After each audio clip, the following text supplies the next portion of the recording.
All right, well, good morning, good morning. Just real quick, if I had free playoff tickets to give away, how many of you would take them and go this afternoon? Oh, that's surprising to me. Wow, it's too cold. It's too cold. Best seats in the house. I always wonder about that, though. Like, people will shell out hundreds, thousands of dollars even sometimes to go see some of these big games. And you see it better on TVs. Like, why would they do that? It's just something about being there, right? Which is kind of like what I'm feeling with church, right? It's just something about being there. You can watch online, and I hope that if you're watching online that you're able to engage. Something about being here, though. So glad that you guys are here. It's just it's a pump up kind of thing for me. If you've ever faced a situation like we've been living through, where you knew God could do something, and He's not doing what you'd hoped He would do. It doesn't seem like He's doing anything about it, and that confused you. Then you very likely will relate to this Old Testament prophet Habakkuk we've been looking at the last couple of weeks. And I was just kind of wondering, too, lots of parents have named their kids, even in our day, after some of these Old Testament prophets. Like, anybody, are there any Jeremiahs in the house? I was thinking about anybody got some Jeremiahs in your family? Any Micahs? Joel, some other ones. Daniel's a popular one, right? That goes way back in the old. I've even met some Zechariahs out there. Not sure why Habakkuk didn't take off. I could see that, right? A little habby. Sup, buck, or something, I don't know, maybe not. But anyway, he was one of these 12 minor prophets, they were called, but his story is a little bit different than the others. The minor prophets, really all the prophets, their job was to carry God's message to the people, but Habakkuk was the only one that actually carried his own message back to God. He actually kind of got up in God's face a little bit, represented his own questions and doubts and even concerns back to God. And you might wonder, okay, well, what's different? Why did he do that? Well, if you remember, God had told Habakkuk that I am going to correct the nation. The people of Israel have become corrupt, and they're sinning, and I'm going to have to judge them. I'm going to have to correct them for their sins. And most likely Habakkuk would have said, I don't like that. I don't want to have to go through that. I don't want to have to tell the people that. But, you're right. They are corrupt. They're violent. They're divisive. So I get it. I understand. But here's the part that really wigged Habakkuk out. God said, okay, what I'm going to do is I'm going to use this other group of people, which are actually much, much more evil than even you're acting right now, and I'm going to use them to correct you. And so Habakkuk in this little book, he's going, I don't get that. That doesn't make sense at all, God. Why would you do that? I know we're bad. We probably need some correction, but the Babylonians, like, why? That doesn't make sense at all. You're going to use a much, much worse people than us to correct us. Doesn't seem fair. In fact, he said, God, I object. I protest. I trust you. Don't get me wrong, God. I believe and I trust you, and nothing changes, but I know you're supposed to be just, and this just doesn't seem just. And maybe like in a season we've been living through and going through and are still kind of going through, you can relate in some level in your life to some of this. I bet so. So let me show you this diagram we've been working through. Seth Godin, this comes from a book he wrote several years back. It was called The Dip. We've kind of borrowed that title, in which he uses this diagram, and we're using it in a completely different way than his book, different context, but the diagram would look something like this, right?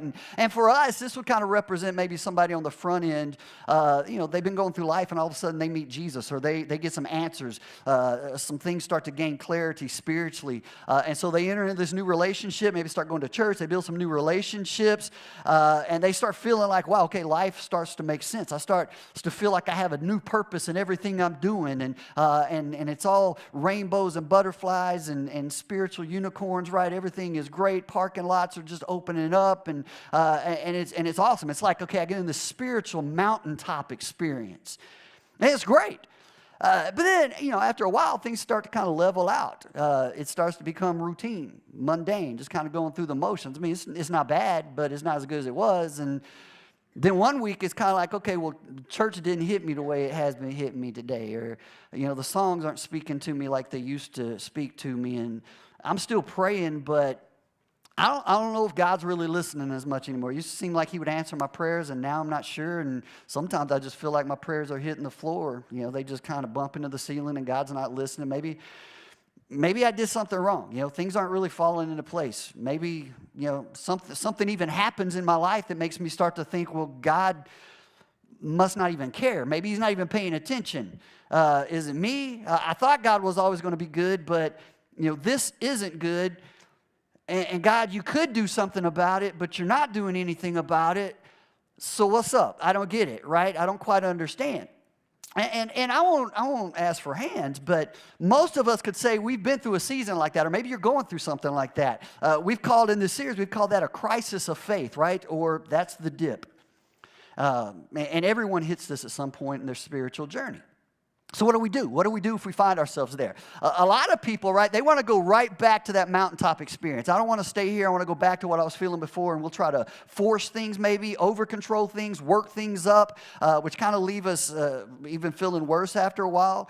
Or a lot of other people will want to go all the way back to the beginning, just like, okay, if this is who God is, I was wrong, and I don't want any part of this. And so God, forget you and forget prayer and forget church and forget people and all this kind of stuff. I'm just going to go back to what I was doing before, to life without you.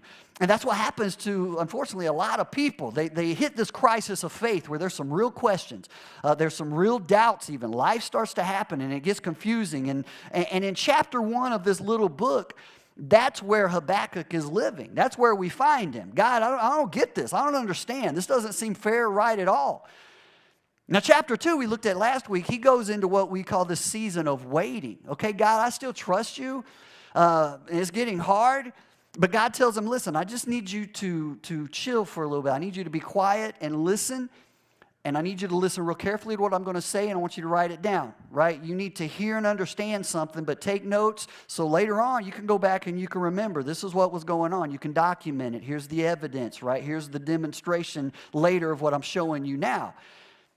But then I just need you to wait, okay? And wait. And wait.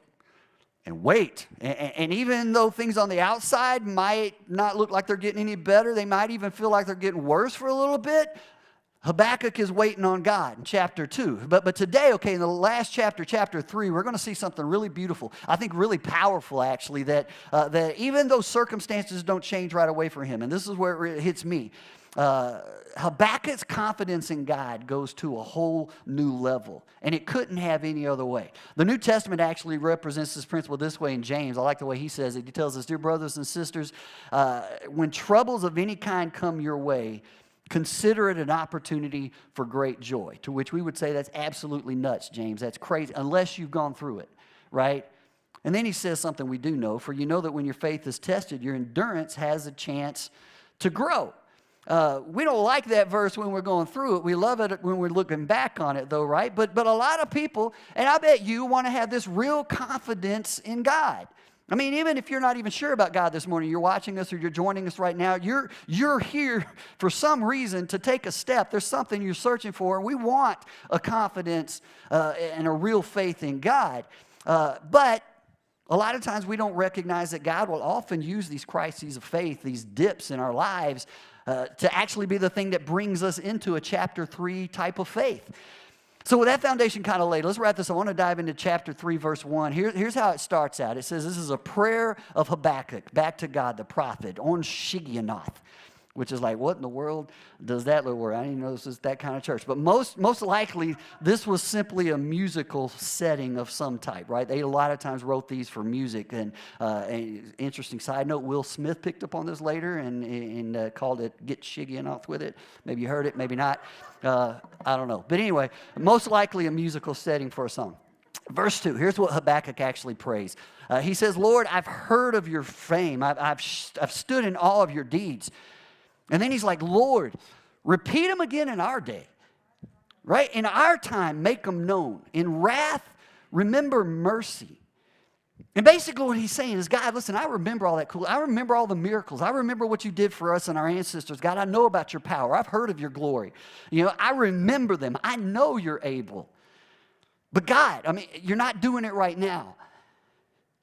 And if I can be candid, I was walking around the property earlier this week, kind of around back, and I found myself kind of feeling a little bit of this. I was getting depressed even just kind of looking at the back parking lot and these gravel lots that we have out over here, and I was just kind of thinking to myself, like, I can remember when we actually needed these, you know. I can remember when we were forced to have to put in gravel out here because we didn't have enough parking. And there would be some Sundays where we were asking staff and volunteers to park in the grass or even park in the lots next door over here by the schools, right? And, but it's been a while. It's been a while, I think, since anybody's parked in the gravel out there. We have to keep the weeds killed down and stuff because it's just not getting used. And even in my own personal life, there are times when I can remember it just felt like God's presence was a lot more real.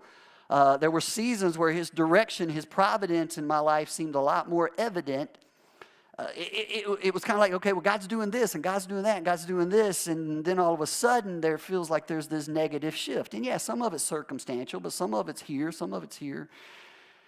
I'm like, God, I know you can, right? I see it. Yeah, there was a time when you did it. We were living it, right? I know it because you did it, but now you're not doing it.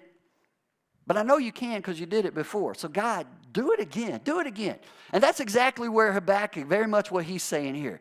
So what do you do when you find yourself? You're in this dip, when circumstances aren't changing, they're not improving. Maybe they even seem to be going in the wrong direction, this downward slide.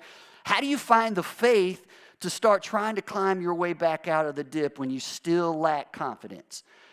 I want to end this series this morning by giving you real quick 3 things that Habakkuk the prophet did that I think we can apply directly to our lives. These are real simple. These aren't going to blow you away, but these are really, really practical if you'll follow with me, all right? The first one, if you're following along, is this. We got to remember what God has done. Kind of like what I was doing. Not in this negative, poor me way, but actually look back, okay? We're going to look back and remember God's faithfulness.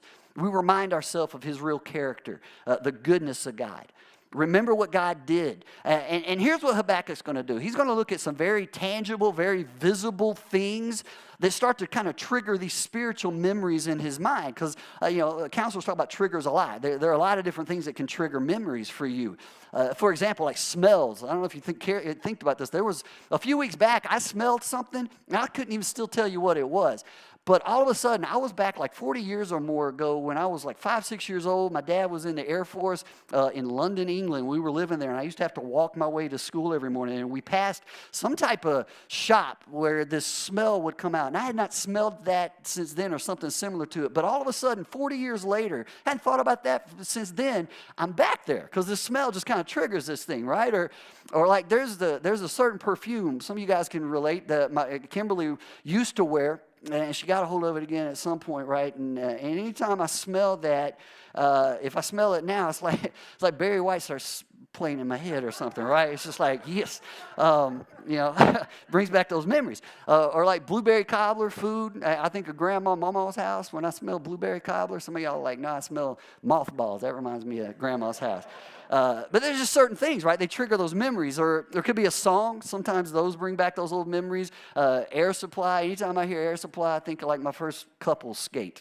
And it's sad because some of y'all don't even know what an air supply or a couple skate even is, right? But there's certain things, right? They just trigger your memories. And this is what Habakkuk, he does. He goes back through this on this memory lane journey with the goodness and the power of God. Look at this verse 3. He says, there was a time, he said, that God came from Teman, the Holy One from the Mount of Paran.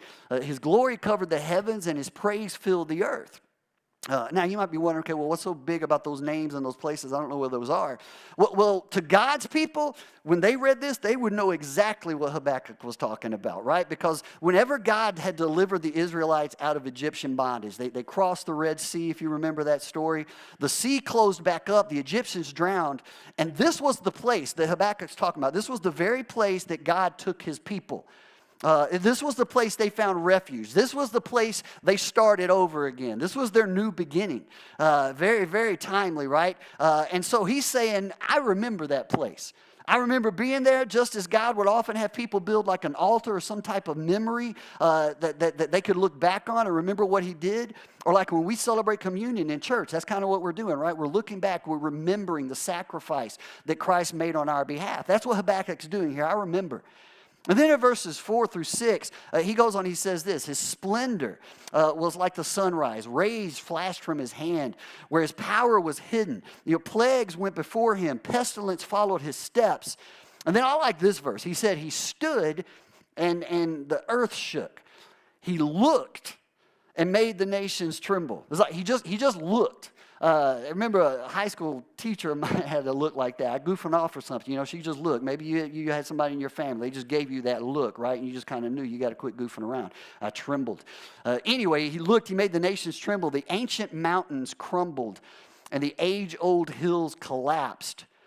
But he marches on forever. And I would love to just camp on this verse a little bit longer than I've got this morning, but that's just a really cool verse. But here's what Habakkuk does after this, all right? And you could go and read the next few verses on your own if you've got time. Verses like 7 through 15, 16 of this chapter, he goes through this very detailed explanation of all these things that God has done. Remembering like when God displayed his power through nature. God, he says, I remember when you guided your people by a fire and by a cloud. God, I remember when you fed us with bread from heaven. I remember when those waters parted and we walked across on dry land. And I remember when you shook the earth and the walls of Jericho came tumbling down. I remember all of that. Right? I remember when you used the rains to defeat the enemies. I remember when you used pestilence and plagues. God, I remember everything you're capable of. No doubt that you could do anything you want to do. But why won't you do it again in our day? Why not now, God? But whenever I'm in the dip, sometimes I just have to remember. I got to go back to who I know God is. When I don't see him right now, I remember what he's done in the past. And for you, okay, it doesn't have to be all this dramatic. You don't have to have these big, huge mountaintop experiences to go back on. For those of you who've been believers for any amount of time, listen, I guarantee you, if you think about it and you ask God, he will remind you of some times where he has shown and proved his faithfulness to you. I mean, it could have been a time when you didn't know what to do, and you came to church, you watched, and it might have as well just been you and God, because it seemed like, okay, this is exactly what I needed to hear. It's as if God were just speaking right to me. Some of you have said that before, right? Or you can remember that. You can remember maybe there was a time when you were hurting and you just turned on the radio and this song just spoke to you. It just kind of hit you where you were living, and it was like God was encouraging you through that. Or it could have been something as simple as one day, okay, you're reading in the Bible and you come across a verse and it's like, I've never really paid attention to this before, but that's pretty awesome. That's pretty cool. That hits me where I live, right? Could have been something when you were hurting, someone was there and prayed for you. You know God sent that person for you. This wasn't an accident. You just go back.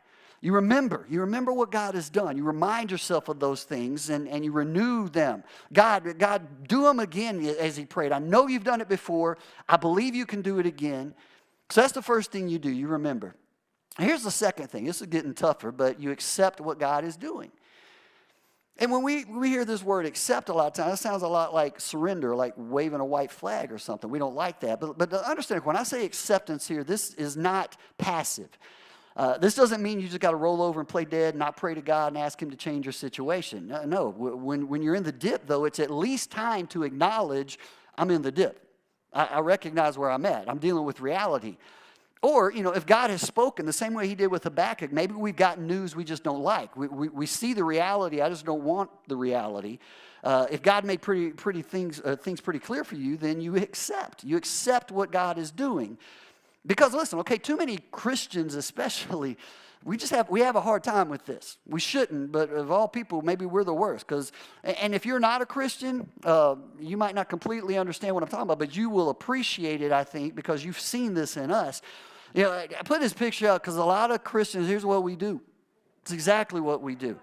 Right? We become these head-in-the-sand Christians just like this guy. Too many of us will just stick our head in the sand and pretend like reality doesn't exist. And we can even all spiritualize it and try to make ourselves feel good about it.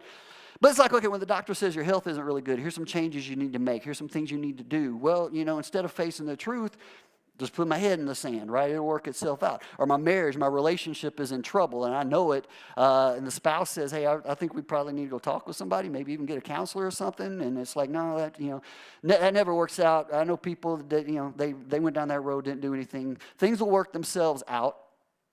I'm fine. That's a way of putting our head in the sand, right? Instead of facing the truth. Or your finance. Sometimes our finances are bad. Or maybe they're not bad. They're just on a tight budget. But people will say, well, I still want the house. I still want the car. I still want the stuff, right? And they buy the house and the car and the stuff. And they say, I got faith. But really what they're doing is sticking their head in the sand. Or, it's not even the negative. A lot of times sticking your head in the sand can come across as over control. I've used this acronym, is that the right word when you have letters that mean something? H-A-R-D, hard. It stands for hurt, anger, resentment, destruction. A lot of times, sticking your head in the sand can look like that. There's a hurt. My voice isn't being heard. I feel neglected. There's some kind of hurt, which leads me to get angry because I'm not going to deal with my hurt. And then I don't want to deal with my anger, so the anger turns to more anger, which is resentment. And then before too long, I'm blowing everything up, destructive behaviors. You see this in society. You see this in our own life. But it's just a way of not facing reality. I don't want to deal with the hurt. I don't want to deal with the issue. But when the storm is coming, some people just don't prepare, or they don't face the truth. They just put their head in the sand and think that that'll protect them. The bad stuff will just kind of go away. It'll work itself out. We just deny the reality of what's going on. Now, that doesn't mean we can't pray for God to change our situation. Okay, that doesn't mean we can and shouldn't try to do something about it. But if God has spoken clearly, if God has put reality in front of us, then we have to accept what God is doing. That's real faith. Pull your head out of the sand and trust Him, even if we don't like it. And you can see this start to come about in the later part of chapter 3, verse 16. Here's what Habakkuk said. And he's speaking about hearing the message of God. God says, okay, look, I'm going to use these evil Babylonians to destroy you, to correct you. So here's what Habakkuk said. He said, I heard that and my heart pounded. My lips quivered at the sound. Decay crept into my bones, and my legs trembled. Yet I will wait patiently for the day of calamity to come on the nation invading us. That's a dark verse. That's heavy.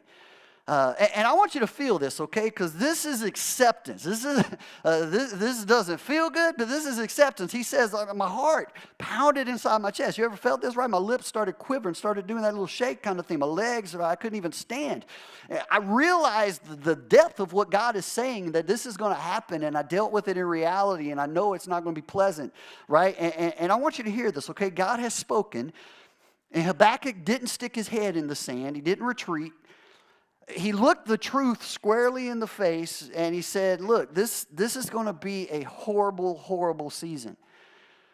A lot of people are going to die, probably me, probably people that I love and care about. There's going to be a lot of war and bloodshed, and I don't like it, but I trust God. Maybe right now because I don't have a better option, so I'm choosing to trust that God has a purpose in it, but I trust God, even though I don't fully even understand it. I don't get it.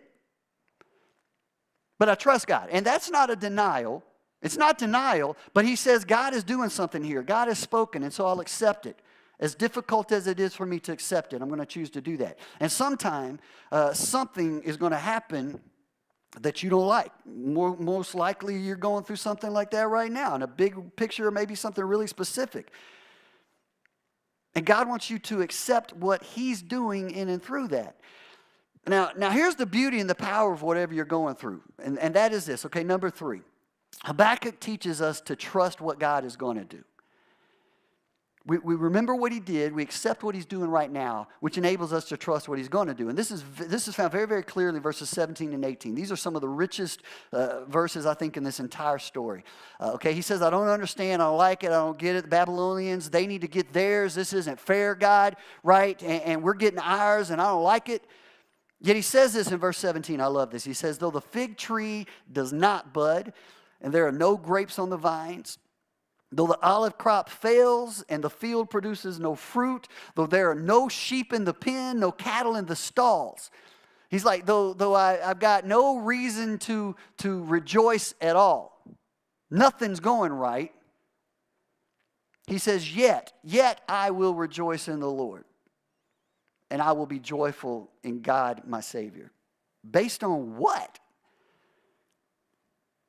Right? I mean, in your life, it might feel like even though my spouse said till death do us part and didn't live up to their word, I'll still rejoice in the Lord my God. Even though I raised my kids to know better and they're making really, really scary decisions right now, yet I will trust in the Lord my God.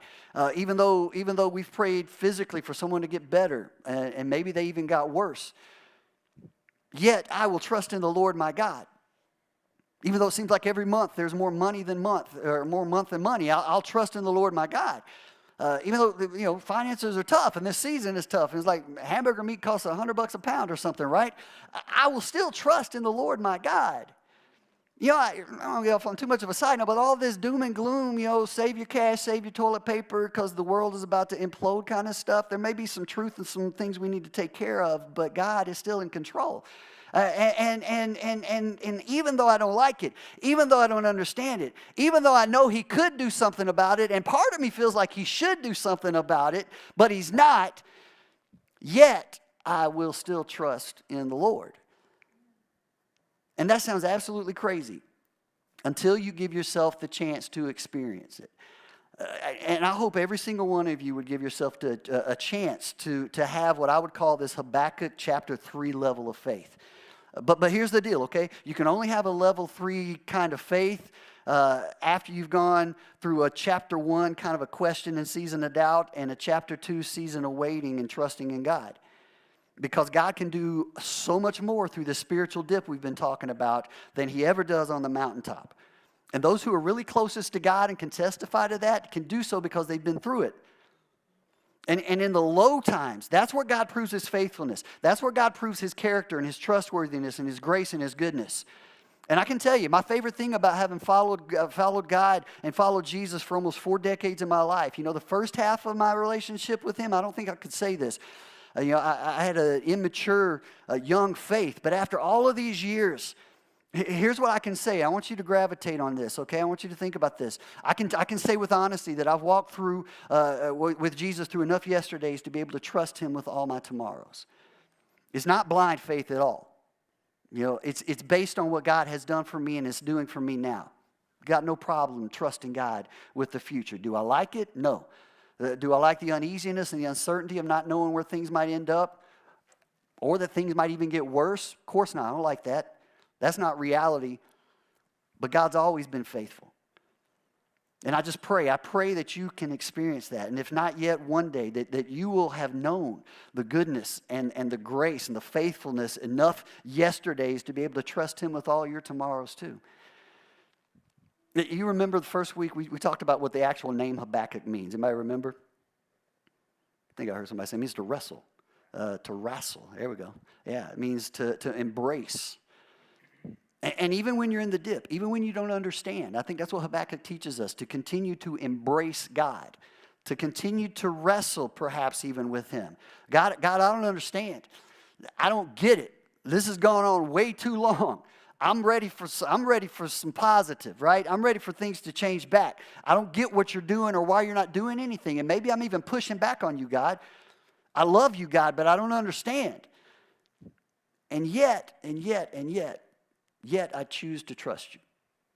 That's what God wants to hear from you more than anything else right now. God, I trust you. You embrace Him, and even though He might not change your outward circumstances, or He might, He will take you to a spiritual place of new trust and new hope and new heights. So you just pray with me. Father, I do thank you for even the valleys and the low points in our lives when we can look at them in the right perspective and trust you to know that you're doing something in and through us in those times, in those dips, in those crises that you could do no other way. God, thank you for the endurance that comes even through the testing of our faith. God, I just pray right now for those who are in the dip. I just pray that even now your presence, that you would bring maybe things to mind, some memories in the past of what you have done for them. Remind them of your faithfulness. God, help them to see clearly even what you're doing right now. And even when we want to push back, I just pray that we would have the fortitude. God, give us the faith to be able to say, I trust you. In spite of, God, I trust you. And through that, God, would you just lead us to something that we've never even experienced before. Help us to worship you and trust you because you're God. God, use this dip, use this season to make us better, to prepare us for what you have ahead. And it's in Jesus' name I pray. Amen. All right. Well, thank you guys for being with us again today.